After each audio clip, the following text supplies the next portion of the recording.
Hello everyone, welcome to Sterling Realty. আমি জগদীশ নাগ। কলকাতাতে যারা ফ্ল্যাট কিনতে চান অথচ লোন, ধরুন আপনি লোনে নেবেন, তো সেই ক্ষেত্রে বলে রাখি, আপনার যা ফ্ল্যাটের যা ভ্যালুয়েশন তার থেকে আপনার 80 থেকে 90% আপনার ব্যাংক লোন দেয়। বাকি 10 থেকে 20% আপনাকে ডাউন পেমেন্ট করতে হয়।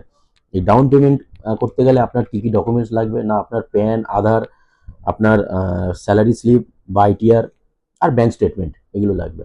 আর আপনার যদি সিভিল স্কোর 750+ হয় তাহলে লোন খুব ইজিলি বেরিয়ে যায়। ঠিক আছে। আর আপনার ইএমআই কেমন হয়? ইএমআই ধরুন আপনার যা ইয়ে রয়েছে, ইনকাম রয়েছে, তার মোটামুটি ওই 40%-এর মতন আপনার ইএমআই সেটাকে এইভাবে ধার্য করা হয়। ঠিক আছে। আর সেকেন্ড হচ্ছে, যেমন ধরুন যদি আপনি যদি কলকাতাতে যদি কোনো ভালো ফ্ল্যাট বা লোনের বিষয়ে যদি আপনি যদি কোনো কিছু জানতে চান, তো আমাদের ডেসক্রিপশানে নাম্বার দেওয়া রইলো, স্টার্লিং রিয়েলটি। আপনারা আমাদের সাথে কন্ট্যাক্ট করুন, আমরা আপনাদেরকে বেস্ট সাজেস্ট করব। ওকে, থ্যাংক ইউ।